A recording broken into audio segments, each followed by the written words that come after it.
Hi friends, welcome. This is Shivaji. Friends, video போகிறதுக்கு முன்னாடி என்னோடய சப்ஸ்கிரைபர்ஸ் வியூவர்ஸ் ஃப்ரெண்ட்ஸ் எல்லோருக்கும் என் மனமார்ந்த நன்றிகளை தெரிவிச்சுக்கிறேன். ஃப்ரெண்ட்ஸ், ஒரு வாட்ஸ்அப்பில் மெசேஜ் வந்தது. சார், நான் இதுவரையிலும் நான் ஸ்டாப் லாஸ் போட்டதே கிடையாது. நான் இதுவரையிலும் ஸ்டாப் லாஸ் அப்படின்ற ஒரு விஷயத்தை யூஸ் பண்ணதே கிடையாது. வரும், கொஞ்சம் ட்ரேடிங் பண்ணுவேன், கொஞ்சம் ப்ராஃபிட் வரும், கொஞ்சம் லாஸ் வரும். அப்படியே கொஞ்சமாக இருக்கிற காசெல்லாம் கொஞ்சமாக லாஸ் ஆகிடும். திரும்பவும் போய்ட்டு அமௌண்ட் கொஞ்சம் ரெடி பண்ணுவேன், திரும்பவும் ட்ரேட் பண்ணுவேன், திரும்பவும் லாஸ் ஆகிட்டே இருக்கும். ஸ்டாப் லாஸ் போடுறதே இல்லை ஃப்ரெண்ட்ஸ். ஸ்டாப் லாஸ்னால் என்னன்னு தெரியாது. ஃபஸ்ட்டு நான் போடுறதே கிடையாது. உங்களுடைய வீடியோ பார்த்ததுக்கப்புறம் தான் ஸ்டாப் லாஸ்னால் என்னன்னு தெரியுது. ஸ்டாப் லாஸ் ஏன் போடணும், எதுக்கு போடணும் அப்படிலாம் கொஞ்சம் விவரமாக சொன்னால் நல்லாயிருக்கும். நீங்கள் எல்லா வீடியோவிலும் சொல்லுவீங்க, ஸ்டாப் லாஸ் போட கற்றுக்குங்க, ஸ்டாப் லாஸ் போட கற்றுக்கலாம், டார்கெட் எல்லாம் வெயிட் பண்ணுங்கள், ஸ்டாப் லாஸ் போட கற்றுக்கலாம், உங்களுடைய கேபிட்டல் போய்டுன்னு சொல்லுவீங்க. ஆனால் கேபிட்டல் போகுது, அது எப்படி போகுது, என்ன போகுது, ஏன் ஸ்டாப் லாஸ் அப்படின்னு கேட்குறாங்க ஃப்ரெண்ட்ஸ். இது ஒரு மெசேஜ் இல்லை, நிறைய விஷயம் இன்னமும் ஸ்டாப் லாஸை பற்றி அவேர்னஸ் தெரியாதவங்க நிறைய பேர் இருக்காங்க. ஸ்டாப் லாஸ் அப்படின்றது என்ன நினச்சிக்கிறேன், அவங்கள லாஸில், அதாவது அவங்களுடைய சொந்த பணத்தில் நம்மளுடைய பணத்தில் போகுதே, நம்ம ஏன் ஸ்டாப் லாஸ் கொடுக்கணும், அந்த மாதிரி மைண்ட் செட்டு தான் எல்லாருக்கும் இருக்குது. அதனால தான் ஸ்டாப் லாஸ் கொடுக்க மாட்டேன்றாங்க. ஏன்னா ஸ்டாப் லாஸ் அப்படின்றத அந்த வேர்டு தப்பாக புரிஞ்சிட்ருக்காங்க. ஏன் இன்னமும் நம்மளுடைய சேனல் சப்ஸ்கிரைபர் வராமல் இருக்கிறதுக்கான காரணம் என்ன அப்படின்னா, நான் ஸ்டாப் லாஸ்க்கு இம்பார்ட்டன்ட் கொடுக்குறேன் இல்லையா, அது பிடிக்கிறது நிறைய பேருக்கு. யாரா அது நம்ம வீட்டு பணத்தை லாஸ் கொடுக்க சொல்கிறேன், அந்த ஆள் யாரா அது அப்படின்னு சொல்லுவாங்க. ஏன் நம்மளோட ஸ்டார்டிங்கில் பார்த்தீங்கன்னா 2019 பார்த்தீங்கன்னா நிறைய நெகட்டிவ் கமெண்ட்ஸ் இருக்கும், டிஸ்லைக் நிறைய இருக்கும். ஏன் அப்படின்னா நம்ம ஸ்டாப் லாஸ் பற்றி பேசுகிறது அவங்களுக்கு பிடிக்காது. இப்போ ஒருத்தர் 1000 ரூபா மார்க்கெட்டில் கொண்டு வராங்கன்னா, இப்போ அவங்களுக்கு ஒரு 10 ரூபா நஷ்டம் அடையுதுன்னா 990 இருக்குதுன்னா, சரி கட் பண்ணிட்டு வெளியே வாங்க அப்படின்னா, நான் ஏன் வெளியே வரணும், எனக்கு நான் பைத்தியமா, நான் 10 ரூபா லாஸ் பண்ணிட்டு வரத்துக்கு மார்க்கெட்டில் வெயிட் பண்ணலாம், திரும்ப மேலே போச்சுன்னா நான் ப்ராஃபிட்டில் வர போகிறேன், நான் ஏன் 10 ரூபா கம்மியாக கொடுத்து வெளியே வரணும். இதுதான் பிகினர்ஸுடைய மிஸ்டேக்ஸ். ஸ்டாப் லாஸ் அப்படின்றது ரொம்ப ரொம்ப முக்கியமான விஷயம். ஸ்டாப் லாஸ்ன்ற அர்த்தம் புரிஞ்சுங்க என்ன அப்படின்னு, உங்களுடைய லாஸை நிறுத்துங்கள், உங்களுடைய லாஸஸ் ஆகிட்டு அதை தடுத்து நிறுத்துங்கள் அப்படின்னு அர்த்தம். லாஸை மேற்கொண்டு ஆகாமல் நிறுத்துங்கள், அது பேர் தான் ஸ்டாப் லாஸ். ஓகேங்களா? இந்த ஸ்டாப் லாஸை எப்படி போடணும் சார், எங்கே போடணும், ஸ்டாப் லாஸுன்னு சொல்லிட்டீங்க, ரைட், ஓகே, இதை எப்படி எங்கே போடணும், எனக்கு அதை தான் சார் தெரிய மாட்டேங்குது அப்படின்னு சொல்கிறாங்க.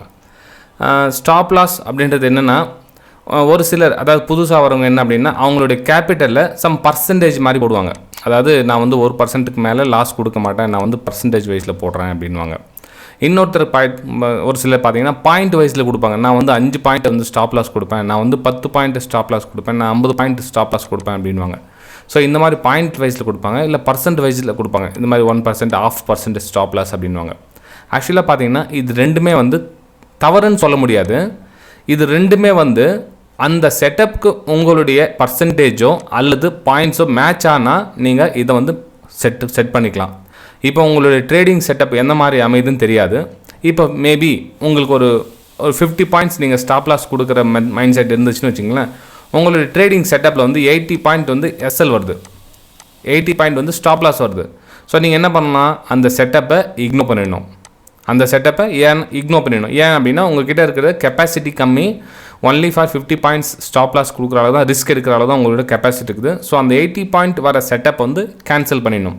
ஆனால் நிறைய பேருக்கு என்ன தெரியறதே இல்லை, இந்த பாயிண்ட் எப்படி, எங்கே ஸ்டாப்பாக, அது எவ்வளோ பாயிண்ட் நம்ம கொடுக்கணும் அப்படின்னு.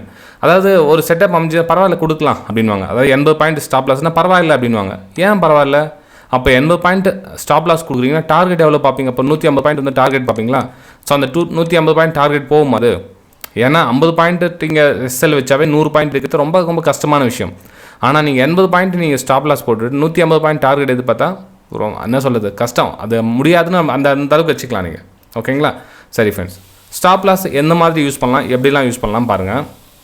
சரி, இப்போது நீங்கள் ஒரு ட்ரெண்டு மேலே அப்பர் சைடோ இல்லை லோவர் சைடோ போயிட்டு இருக்குது, இந்த மாதிரி ட்ரெண்டை ஃபஸ்ட்டு ஐடென்டிஃபை பண்ணணும். ஸ்டாப் லாஸ் போடுறதுக்கு முன்னாடி ட்ரெண்டை ஐடென்டிஃபை பண்ணணும். ட்ரெண்டு அப் ட்ரெண்டா அல்லது டவுன் ட்ரெண்டா, ரெண்டுத்தில் எதாவது விஷயம் நீங்கள் செட் பண்ணணும். சரி, அப் ட்ரெண்டாக இருந்து நீங்கள் செலக்ட் பண்ணிட்டீங்க அப்படின்னா, ஒரு குறிப்பிட்ட ஹைக்கு மேலே நீங்கள் பை எடுக்கிறீங்க வச்சுக்கலாம். ஃபார் எக்ஸாம்பிள் இதுக்கு மேலே பை எடுக்கிறீங்கன்னா, அதுக்கு முன்னாடி ஒரு லாஸ்ட்டாக ஒரு ஸ்விங் லோ இருக்கும், அதுக்கு முன்னாடி லோ இருக்கும். அந்த லோ இடத்துல நீங்கள் ஸ்டாப் லாஸ் போடுங்க. அந்த லோ மேபி உங்களுடைய பாயிண்ட்டுக்கு மேட்ச் ஆகுதான்னு பாருங்கள். இந்த டிஸ்டன்ஸ் இருக்குல்ல, இந்த டிஸ்டன்ஸ் அந்த 50 பாயிண்ட்டை எக்ஸாம்பிள் சொல்கிறேன், இந்த 50 பாயிண்ட்டுக்கு மேட்ச் ஆகுதான்னு பாருங்கள். நீங்கள் இந்த பை எடுக்கிறீங்க ஆனால் ஸ்டாப் லாஸ் வந்து ஒரு 100 பாயிண்ட் வருது அப்படின்னா இந்த செட்டப் கேன்சல் பண்ணுங்க, வேறு ட்ரேடுக்கு வெயிட் பண்ணுங்கள், அடுத்த ட்ரேடுக்காக வெயிட் பண்ணுங்கள், நெக்ஸ்ட் ட்ரேட் கண்டிப்பாக வரும்.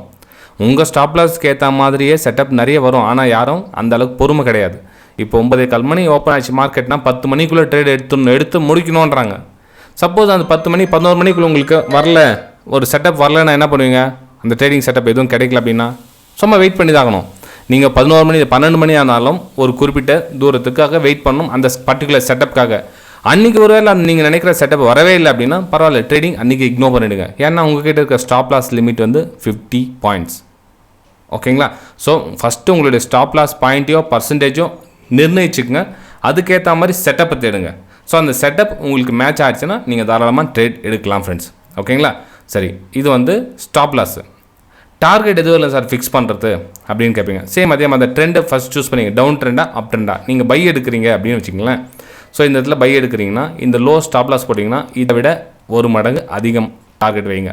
நீங்கள் என்ன ஸ்டாப் லாஸ் போட்டிங்களோ அதை விட 1 மடங்கு அதிகம், 1 மடங்கு ப்ளஸ் ப்ரோக்கரேஜஸ். இப்போ ₹1 நீங்கள் நஷ்டம் வைக்கிறீங்கன்னா 1.35, அதாவது 1.5 மேலே வச்சா பெட்டராக இருக்கும். 1.5 வைங்க. ஏன்னா ஒரு மடங்கு வச்சிங்கன்னா டேக்ஸ் ப்ரோக்கரேஜ்லாம் போய்ட்டு உங்களுக்கு மைனஸில் காமிக்கும். ஸோ ₹1 நீங்கள் நஷ்டம், ₹1.5 ப்ராஃபிட் வச்சிங்கன்னா உங்களுக்கு வந்து டார்கெட் ஈஸியாக அச்சீவ் ஆகும். ஆனால் இதெல்லாம் வந்து ரிஸ்க் ரிவார்ட் ரேஷியோவில் பொருந்தும். இது இல்லைனா ட்ரேடிங் எதுவுமே பண்ண முடியாது. நீங்கள் என்ன தான் நீங்கள் ட்ரேட் பண்ணாலும் கடைசியில் 0 தான். ஸோ இதை நீங்கள் பாதுகாத்துக்கிட்டிங்கனாவே கண்டிப்பாக நீங்கள் மேலே வரலாம். இதில் என்னென்னா இந்த மாதிரி பண்ண சொல்ல உங்களுடைய கேபிட்டல் வந்து கம்ப்ளீட்டாக ப்ரொடெக்ட் செய்யப்படும், உங்களுடைய கேபிட்டல் பாதுகாக்கப்படும். ஏன்னா நீங்கள் கரெக்டாக ஒரு செட்டப்புக்காக வெயிட் பண்ணுறீங்க அப்படின்னா அதுக்காக வெயிட், அதுக்குண்டான பலன் கண்டிப்பாக கிடைக்கும். ஏன்னா இப்போ இன்றைக்கி தேதியில் பார்த்தீங்கன்னா மார்க்கெட்டில் எங்கே என்ட்ரி ஆகணும்னு தெரியாது, கண்ட இடத்துல என்ட்ரி ஆகிட்டே இருப்பாங்க. ஏதோ ஒரு பச்சை கலர் கேனில் போனோன்னா பை எடுத்துருவாங்க, ஏதோ ரெட் கலர் கேனில் ஒன்று சேல் எடுத்துருவாங்க. அப்போ என்ன ஆகணும்? மேலே போய்ட்டு கீழே வரும், கீழே போய்ட்டு மேலே போவோம், தொடர்ந்து double side triple side stop loss ஆகிட்டே போய்ட்டு இருக்கோம். ஓகேங்களா? சாரி, இது வந்து ரொம்ப ரொம்ப முக்கியமான விஷயம். இந்த மாதிரிலாம் ஆகிட்டு இருக்கோம்.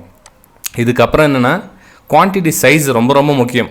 இப்போ நீங்கள் ஃபார் எக்ஸாம்பிள் நீங்கள் வந்து ஒரு 50 குவான்டிட்டியில் ட்ரேட் பண்ணிங்கன்னா தொடர்ந்து அந்த 50 குவான்டிட்டி மட்டும்தான் ட்ரேட் பண்ணணுமே தவிர ஒரு ட்ரேடில் 50 குவான்டிட்டி, அடுத்த ட்ரேடில் 100 குவான்டிட்டி போட்டு பண்ணலாம், இன்னொரு குவான்டிட்டி 200 குவான்டிட்டி போட்டு பண்ணலாம். இது மாதிரி மாற்றி பண்ணிங்கன்னா நீங்கள் சக்ஸஸ்ஃபுல்லாக வர முடியாது ஃப்ரெண்ட்ஸ். ஓகேங்களா? எழுதி வச்சுக்கோங்க. உங்களுடைய குவான்டிட்டியை ஃபஸ்ட்டு டிசைட் பண்ணுங்கள். உங்கள் கைக்கு அடக்கத்தில் ஸ்டாப் லாஸ் இருக்கணும், மெயின் அதுதான். இப்போ ஒரு நாளைக்கு ஸ்டாப் லாஸ் ஹிட் ஆகிடுச்சுன்னா கூட போய் நிம்மதியாக தூங்குற அளவுக்கு அந்த ஸ்டாப் லாஸ் இருக்கணும். இப்போ மேபி உங்களுக்கு ஒரு ₹5000 ஸ்டாப் லாஸ் கொடுத்துட்டு தூக்கம் இல்லாமல் எனக்கு ஐயோ ₹5000 போச்சு, தூக்கம் வரலையே அப்படின்னா நீங்கள் ₹5000 ஸ்டாப் லாஸ் கொடுக்க முடியாது. நீங்கள் ₹500 ஸ்டாப் லாஸ் கெப்பாசிட்டி தான் உங்கள்கிட்ட இருக்குதுன்றது தெரிஞ்சுக்கங்க. மேபி உங்கள்கிட்ட கேபிட்டல் ₹1,00,000 இருக்கலாம், ₹1,00,000 இருக்கலாம், 5% தானே நீங்கள் நினைக்கலாம். ஆனால் ₹5000 ஸ்டாப் லாஸ் கொடுத்துட்டு நிம்மதியாக தூங்க முடியாது. அந்த ட்ரேடில் வந்து நெக்ஸ்ட் ட்ரேட் பண்ணாமல் இருக்க முடியாது. அப்போ என்ன ஆகுனா, ஐயோ ₹5000 போச்சு, கண்டிப்பாக என்னால் முடியாது, இன்னொரு ட்ரேட் எடுத்து அட்லீஸ்ட் இந்த ₹5000 ரிகவராது பண்ணிடணும், என்னால் இந்த ₹5000 லாஸ் எடுத்துக்க முடியாது, அந்த மாதிரி மைண்ட் செட் இருக்கும். ஸோ என்ன பண்ணுங்கன்னா ஃபஸ்ட்டு உங்களுக்கு டெஸ்ட் பண்ணுங்கள், உங்களுடைய ஸ்டாப் லாஸ் லிமிட் எவ்வளோன்ட்டு டெஸ்ட் பண்ணுங்கள். அந்த லிமிட்டை சூஸ் பண்ணி வச்சுக்கோங்க. எனக்கு ₹500 நஷ்டமானால் என்னால் எனக்கு எந்த பிரச்சனையும் இல்லை, நான் நிம்மதியாக தூங்குவேன், நான் நாளைக்கு ட்ரேடிங்கோட பிளானை வந்து ரெகுலராக பண்ணுவேன் அப்படின்ற மைண்ட் செட்டில் இருக்கிறோம். ஸோ ஸ்டாப் லாஸை வந்து தீர்மானிங்க. ஓகேங்களா? சரி ஃப்ரெண்ட்ஸ், இப்போது சரி சார் இதெல்லாம் சரி, எப்படி சார் ஸ்டாப் லாஸ் போடுறது? நீங்கள் இடத்த சொல்லிட்டீங்க, எல்லாம் ரைட், ஓகே, எந்த அது எப்படி அதெல்லாம் டைப் பண்ணி காமிங்களா சார்ட்டில் அப்படின்னு கேட்கலாம். ஃப்ரெண்ட்ஸ், பிளாட்ஃபார்ம் வந்து ஒரு பிளாட்ஃபார்ம் வேறு மாதிரி இருக்கும். இப்போ மார்க்கெட்டில் பார்த்தீங்கன்னா நான் யூஸ் பண்ணுறது ஃபயர்ஸ் யூஸ் பண்ணுறேன், ஒருத்தர் ஏஞ்சல் ஒன்று யூஸ் பண்ணுவாங்க, ஒருத்தர் வந்து ஷேர்கான் யூஸ் பண்ணுவாங்க, ஒருத்தர் வந்து ஜெரோதா யூஸ் பண்ணுவாங்க, இன்னொன்று அப்ஸ்டாக்ஸ், அது மாதிரி நிறைய எக்கச்சக்கமான பிளாட்ஃபார்ம் வந்து மார்க்கெட்டில் இருக்குது. ஸோ உங்களுடைய பிளாட்ஃபார்ம் எப்படி இருக்குதுன்னு பாருங்கள். ஸோ நான் வந்து ஃபயர்ஸில் எக்ஸாம்பிளுக்காக காமிக்கிறேன். இப்போ 1664க்கு பை ஆகிடுச்சு வச்சுங்களேன். இப்போ இது வந்து 1664க்கு பை ஆகிடுச்சு, 1664க்கு. ஸோ என்னோடய ஸ்டாப் லாஸ் வந்து இதுதான் வருது, ஏதோ 1660 வந்து என்னுடைய ஸ்டாப் லாஸ் வருது. ஸோ நான் என்ன பண்ணுவேன், இப்போ என்னோடய ஸ்டாப் லாஸ் வந்து நான் ஃபிக்ஸ் பண்ணணும். அதுக்கு என்ன பண்ணணும், இப்போ ஃபயர்ஸில் வந்து இங்கே ஸ்க்ரீனில் டைப் பண்ணிக்கலாம். நீங்கள் வேறு பிளாட்ஃபார்ம்லாம் பார்த்தீங்கன்னா உள்ளே போய்ட்டு என்னென்னோ பண்ணணும். இதில் ஃபயர்ஸில் பார்த்தீங்கன்னா உங்களுக்கு அந்த ப்ளஸ் பட்டன் இருக்கும், 1660க்கு நேராக போய்ட்டிங்கன்னா ஒரு ப்ளஸ் பட்டன் இருக்கும், அதை கிளிக் பண்ணுங்கள். கிளிக் பண்ணுறதுக்கப்புறம் என்னென்னா சேல் கொடுக்கணும். ஏன்னா நீங்கள் பை பண்ணிட்டு இருக்கீங்களா, ஸோ அதனால் சேல் அப்படின்னு கொடுக்கணும், கிளிக் பண்ணிக்கணும். சேல் அப்படின்னு ஒரு பேஜ் ஓப்பன் ஆகும். இந்த இடத்துல உங்களுடைய எவ்வளோ குவான்டிட்டி இருக்குங்களோ அந்த குவான்டிட்டி வந்து மென்ஷன் பண்ணிவிடுங்க.